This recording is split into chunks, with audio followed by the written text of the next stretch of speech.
Ish. Dunyoda birodarlar, g'arbiga qarasangiz ham, sharqiga qarasangiz ham katta bir zavodga o'xshab qolgan bu dunyo. Hech kimning bo'sh vaqti yo'q.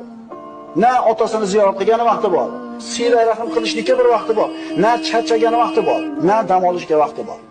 Musulmon odam shunaqa bo'ladimi? Endi qo'y boqimni insonni fikr qilishlikka imkoniyati bo'ladi. Nimaga keldi dunyoga? Kim u? Agar tog'da qo'y boqib yurib, qabristonda oldidan o'tadigan bo'lsa, qabrlarga o'tirib fikr qiladi. Mana bu boyroq odamning qabri ekan. Bu ham o'libdi. Mana bu yosini ham qo'yib qo'ymabdi. Kambag'al ekan. Demak, bu ham o'libdi. Men ham o'laman ertaga. Fikr qilishga fursat bo'ladi. Ana shu bir xotirjamlik, fikr qilishga fursat yo'qligi insonlarning qalbini qatirib tashlayapti. Bunda insonda tinimsiz ish bo'ladi, g'aflat bo'ladi, o'lim kelgunicha dunyo matosiga bo'lgan hirs bo'ladi. Ishlash yaxshi birodarlar, ishlash kerak, ammo uni haddi chegarasi bo'lishi kerak.